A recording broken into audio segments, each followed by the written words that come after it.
So hello students, इस video में हम देखेंगे क्लास 10th मैथमेटिक्स का चैप्टर नंबर 1 रियल नंबर्स और इसकी एक्सरसाइज 1.3 का हम इंट्रोडक्शन पार्ट कवर करेंगे इस वीडियो में। तो चलिए शुरू करते हैं। सबसे पहले रैशनल नंबर को मैं आपको एक्सप्लेन करता हूं। आप में से कई स्टूडेंट्स ऑलरेडी जानते होंगे कि रैशनल नंबर क्या होता है।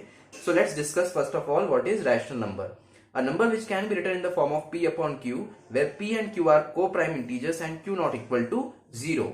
It means कि अगर कोई भी नंबर जिसको हम P upon Q के फॉर्म में लिख सके और ये जो P और Q कैसे नंबर्स हो, एक co-prime नंबर्स या इंटीजर्स हो, एंड मोस्ट इंपॉर्टेंटली यहाँ पर Q की जगह पे 0 नहीं होना चाहिए। Q must not be equal to 0.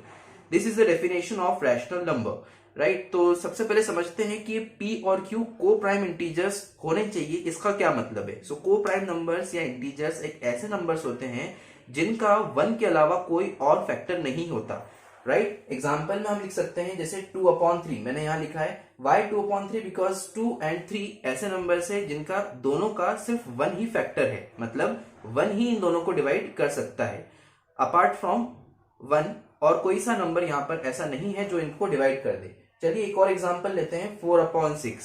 Is this a rational number? No. Why? Because यहाँ पर 4 और 6 का 1 के अलावा एक और फैक्टर है, दैट इज 2। अगर हम इसको 2 से कैंसिल आउट करें so we will get 2/3। So इसका मतलब 4/6 रैशनल नंबर की डेफिनेशन को कंप्लीटली फुलफिल नहीं करता, but we can say that 2/3 is a rational number completely. Right so and Q not equal to 0 का मतलब ये है कि जैसे यहाँ पर हमने लिखा 2/0, so this is not considered as an rational number. rational number ये नहीं कहलाएगा because यहाँ पर Q की जगह पे क्या आ गया? 0. right? but 0/2 can be considered as rational number. right? क्योंकि डेफिनेशन में लिखा है Q 0 नहीं होना चाहिए बट P तो हो सकता है। right? तो ये हमारा रैशनल नंबर कंसिडर कहलाएगा एंड ये हमारे रैशनल नंबर्स होंगे। जैसे आपने देखा 2/3, 7/5, 1/7, these all are rational numbers because यहाँ पर P और Q को प्राइम इंटीजर्स हैं एंड Q जो है वो 0 नहीं है। आई होप आपको रैशनल नंबर की डेफिनेशन एंड रैशनल नंबर क्या होता है वो कंप्लीटली क्लियर हो गया होगा। चलिए समझते हैं इररेशनल नंबर कौन से नंबर्स होते हैं। सो इररेशनल नंबर इन शॉर्ट में आपको बोलूं तो इररेशनल नंबर रैशनल का एकदम अपोजिट होते हैं, या फिर हम कह सकते हैं कि इररेशनल नंबर वो नंबर होते हैं विच आर नॉट रैशनल। जो रैशनल नहीं होंगे वही इररेशनल होंगे। चलिए डेफिनेशन में क्या लिखा है देखते हैं। A number which cannot be written in the form of P upon Q where P and Q are को prime integers and Q not equal to 0। So definition एकदम सेम है रैशनल की तरह ही, बस यहाँ पर कैन की जगह कैन नॉट हमने लिखा है। राइट सो जो रैशनल नंबर नहीं होंगे वही क्या होंगे? इररेशनल नंबर होंगे। चलिए इनके एग्जांपल्स देखते हैं ताकि आपको और बेटर क्लैरिटी हो जाए। तो यहाँ पर हम 4 एग्जांपल्स को अभी समझते हैं, बाकी के 2 एग्जांपल्स को हम नेक्स्ट एक्सरसाइज के इंट्रोडक्शन पार्ट में कवर करेंगे। यहाँ पर लिखा है √2, √3, √15, √2/√3 ऑफ नेगेटिव। सो ये क्यों इररेशनल नंबर है? तो चलिए इसको समझते हैं। कभी भी कोई भी इररेशनल नंबर रूट के अंदर कब कहलाएगा? जब रूट के अंदर नॉन परफेक्ट स्क्वायर लिखा हो। राइट जैसे कि 2, जैसे मैंने यहां लिखा है 2 नॉन परफेक्ट स्क्वायर क्यों है? क्योंकि ये किसी का भी स्क्वायर नहीं होता। राइट सो और ये रूट के अंदर लिखा है, दैट्स व्हाई ये एक इररेशनल नंबर कंसिडर किया जाएगा। राइट अगर हम यहां लिखें रूट के अंदर 16, सो 16 इज अ परफेक्ट स्क्वायर जो कि रूट के अंदर लिखा है, तो ये इररेशनल नंबर नहीं होगा। व्हाई? बिकॉज क्योंकि यहां पर ये परफेक्ट स्क्वायर लिखा गया है। परफेक्ट स्क्वायर किसका है? ये 4 का स्क्वायर होता है 16 और इसको रूट के अंदर लिखा हमने।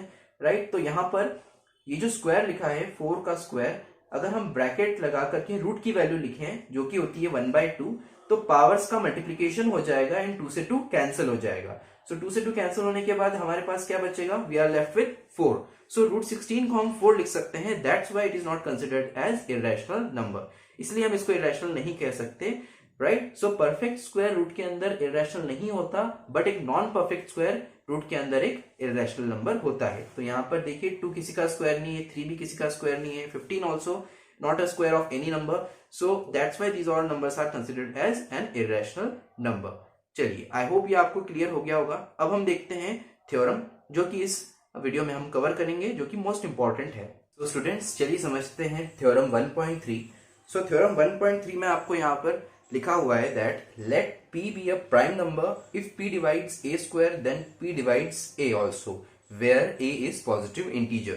सो 1.3 थ्योरम में लिखा है दैट कि कोई भी अगर p एक प्राइम नंबर है और p किसी भी a स्क्वायर को डिवाइड करता है, सो a स्क्वायर यहां पर क्या है, एक पॉजिटिव इंटीजर। सो किसी भी पॉजिटिव इंटीजर के स्क्वायर को अगर कोई प्राइम नंबर डिवाइड कर दे, सो उस पॉजिटिव इंटीजर को भी वो प्राइम नंबर डिवाइड कर सकता है। चलिए इसको एग्जांपल की थ्रू समझते हैं ताकि आपको बेटर अंडरस्टैंडिंग हो जाए इसकी।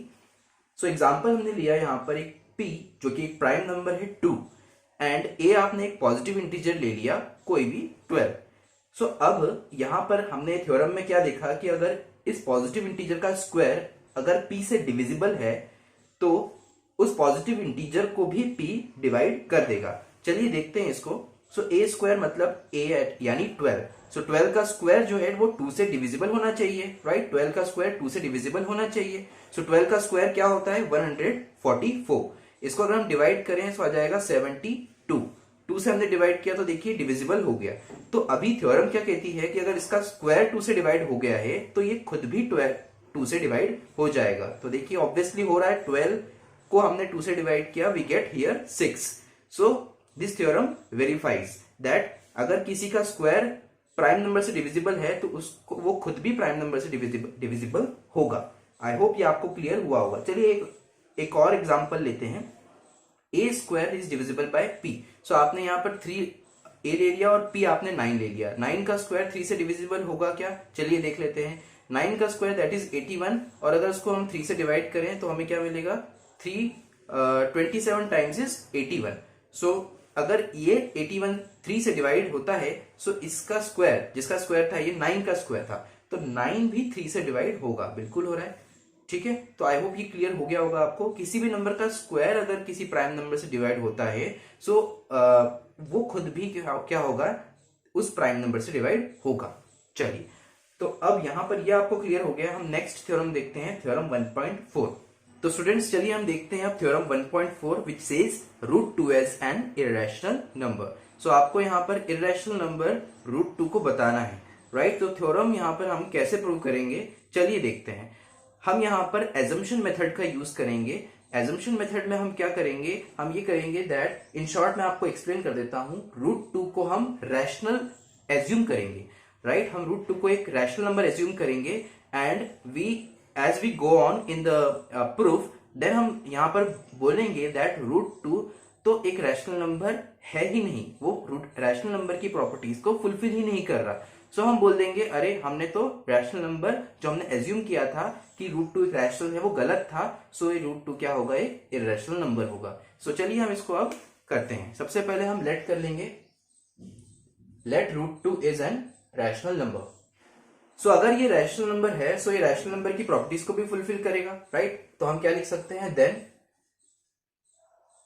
√2 is equals to a upon b, और जहां पर ये a और b जो है, a एंड b आर को प्राइम नंबर्स, राइट। मैंने आपको अभी प्रीवियसली बताया कि रैशनल नंबर वो होता है जिसके जो कि p अपॉन q के फॉर्म में होता है एंड वहां पर जो p और q होते हैं दोज आर को प्राइम इंटीजर्स। तो यहां पर भी a और b कैसे होने चाहिए, को प्राइम इंटीजर्स, क्योंकि हमने √2 को एक रैशनल नंबर कंसिडर किया है, राइट। तो हमने यहां मान लिया। अब क्या कर सकते हैं हम, और यहां पर एक और चीज हम लिखेंगे that b not equal to 0, b जो है वो 0 नहीं होना चाहिए, ठीक है। तो अब हम यहां पर लिख सकते हैं सो दैट कि इसको हम रीराइट करके लिखेंगे √2 into b is equals to a। ये b डिनोमिनेटर में है तो इसके साथ लेफ्ट हैंड साइड में मल्टीप्लाई हो जाएगा, तो हम इसको ऐसे लिख सकते हैं। अब हम यहां पर क्या करेंगे, इस स्टेप में हम सब इसके बाद यहां पर स्क्वायरिंग करेंगे। सो स्क्वायरिंग करेंगे बोथ साइड्स।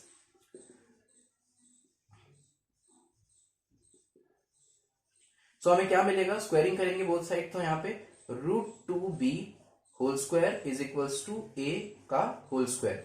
सो यहाँ √2 का स्क्वायर हो जाएगा 2, ठीक है। ये आपको पता होना चाहिए कि √2 का स्क्वायर क्या होगा, 2 रूट हट जाता है और उसके अंदर जो भी प्राइम नंबर होता है वो एज इट इज बचता है, ठीक है। चलिए मैं आपको शॉर्ट में यहाँ एक्सप्लेन कर देता हूँ। जैसे कि √2 का स्क्वायर क्यों 2 के इक्वल हुआ, क्योंकि देखिए जब √2 का स्क्वायर कर रहे हैं हम तो यहाँ पर रूट की वैल्यू क्या होती है, 1/2, राइट। और इसके बाहर में पावर लगी है 2, सो 2 से 2 कैंसिल हो गया and we are left with 2।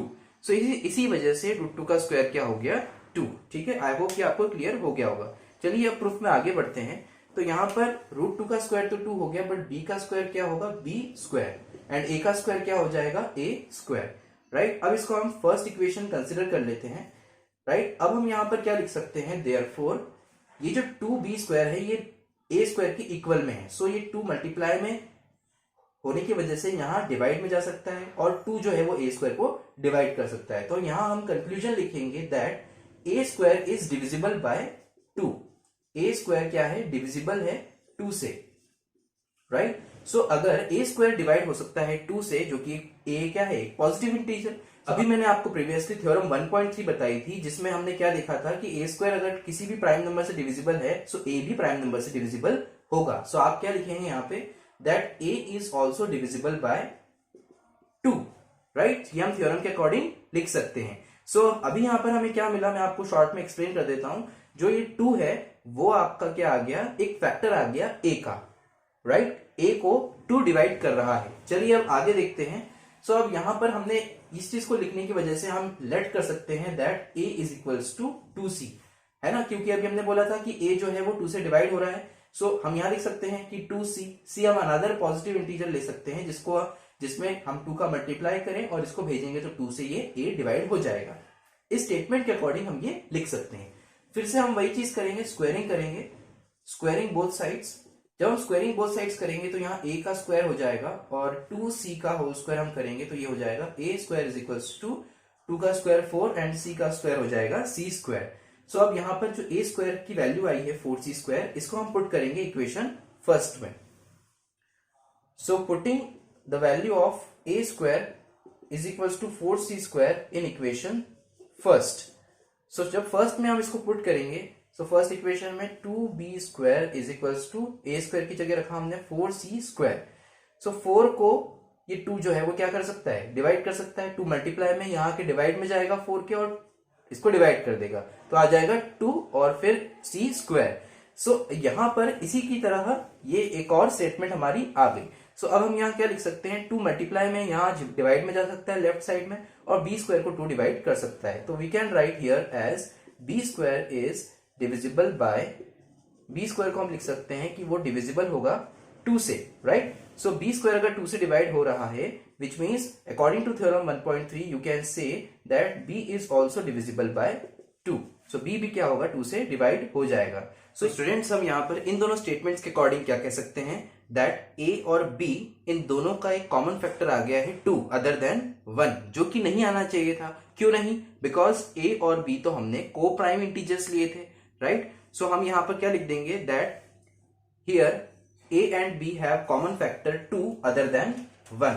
हमने यहां लिख दिया students that here a and b have common factor 2 other than 1। a और b का 2 एक कॉमन फैक्टर है 1 के अलावा, right. This contradict the fact that a and b are coprime, और यही विरोध कर रहा है कि दैट a और b कैसे नंबर्स होने चाहिए थे, को प्राइम नंबर्स होने चाहिए थे। को प्राइम नंबर्स की डेफिनेशन आपको ऑलरेडी पता है, ऐसे नंबर्स जिनका 1 के अलावा कोई भी फैक्टर नहीं होता, और यहां तो 2 आ गया है a और b का। सो इसका मतलब क्या हो जाएगा, दैट ए 2 क्या होगा, √2 एक रैशनल नंबर ना होके एक इररेशनल नंबर होगा। तो आप स्टेटमेंट क्या लिखोगे, that this contradiction has arisen because of our wrong assumption. हमने जो ये रॉन्ग एजम्पशन लिया था यहाँ स्टार्टिंग में कि दैट √2 एक रैशनल नंबर है, वो गलत था, ठीक है। तो हम बोल देंगे सो √2 इज एन इररेशनल नंबर। तो हम स्टेटमेंट लिख लेते हैं फाइनल यहाँ पे। सो स्टूडेंट्स हम लास्टली यहाँ लिख देंगे that this contradiction was arisen because of our wrong assumption, जो हमने लिया था दैट √2 एक रैशनल नंबर है, तो हम कह देंगे दैट √2 एक इररेशनल नंबर है। स्टूडेंट्स आपको ये पता होना चाहिए दैट कोई भी रैशनल और इररेशनल नंबर का अगर हम प्लस माइनस डिवाइड मल्टीप्लाई करें सो हमें ऑलवेज क्या मिलेगा, एक इररेशनल नंबर मिलेगा। तो अब यहाँ पर आपको एक क्वेश्चन भी यहाँ पर आएगा एक्सरसाइज 1.3 में कि इसको प्रूव करना होगा कि इररेशनल और रैशनल का जो आप प्लस या माइनस करो या मल्टीप्लाई डिवाइड करो तो वो एक इररेशनल नंबर आएगा। इसको आपको प्रूफ करके दिखाना होगा। तो चलिए एक क्वेश्चन इसका यहाँ डिस्कस कर लेते हैं ताकि आपको एक्सरसाइज सॉल्व करने में मुश्किल ना हो। तो स्टूडेंट्स देखिए, आप क्वेश्चन यहाँ पर लिखा है show that 5 minus √2 is an irrational number. So यहाँ एक रैशनल नंबर और एक इररेशनल नंबर का सब्ट्रैक्शन हो रहा है और इसको आपको प्रूव करना है दैट ये इररेशनल नंबर है। सबसे पहले जैसे हम इररेशनल नंबर को प्रूव करते हैं एजम्पशन मेथड में, हम एज्यूम कर लेंगे that let us assume 5 minus √2 is an irrational ना होके एक ऐसा होगा, एक रैशनल नंबर होगा। सो अगर ये रैशनल नंबर है so it can be written in the form of p upon q। So हम इसको क्या लिख सकते हैं, 5 minus root two is equals to a upon b, where a and b are को prime integers and b must not be equal to 0। ठीक है, अब इसके बाद हम यहां क्या लिखेंगे, सो इसको रिराइट करके हम लिख सकते हैं that 5 minus a upon b को हम लेफ्ट साइड में ले जाएंगे, सो a बाई b ये आ जाएगा and negative of root two will transfer to the right hand side which is equal to positive of under root two. So अब यहां हमें क्या मिलेगा, वी गेट हियर दैट, इसको हम क्या लिख सकते हैं, एलसीएम या क्रॉस मल्टीप्लाई करके आप यहां लिख सकते हैं that 5b minus a is equal upon b is equals to under root of 2।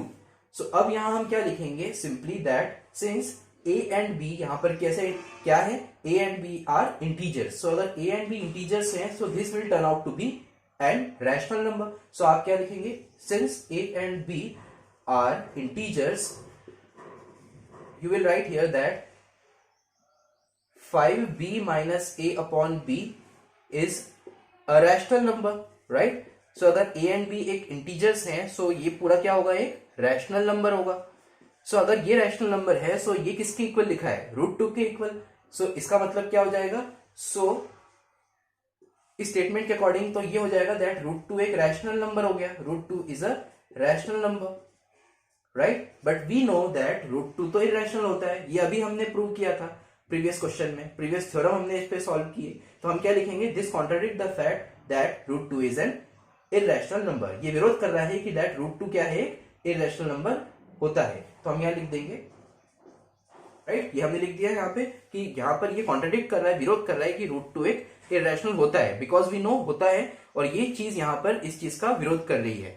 ठीक है, तो हम यहाँ क्या लिख देंगे, ये एजम्पशन हमने जो लिया था रॉन्ग, उसी की वजह से ये कॉन्ट्रडिक्शन अराइज हुआ है। So we conclude that 5 minus root two is an irrational number. So final statement लिख लेते हैं स्टूडेंट्स। सो आई होप आपको ये क्लियर हो गया होगा। तो हमने यहाँ फाइनल स्टेटमेंट लिख दी, hence we conclude that 5 minus root two एक इरैशनल नंबर होगा। सो स्टूडेंट्स, नेक्स्ट वीडियो में हम एक्सरसाइज 1.3 के क्वेश्चंस को सॉल्व करेंगे, तो बने रहिए ऐसे ही हमारे साथ, और इस वीडियो को लाइक जरूर कर दीजिए, अगर पसंद आई हो तो शेयर कर दीजिए अपने फ्रेंड्स के साथ, एंड अगर चैनल पे नए हैं तो सब्सक्राइब कर दीजिए और बेल आइकन को प्रेस कर दीजिए ताकि लेटेस्ट अपडेट्स आपको मिलती रहे। Thank you so much, see you in the next video.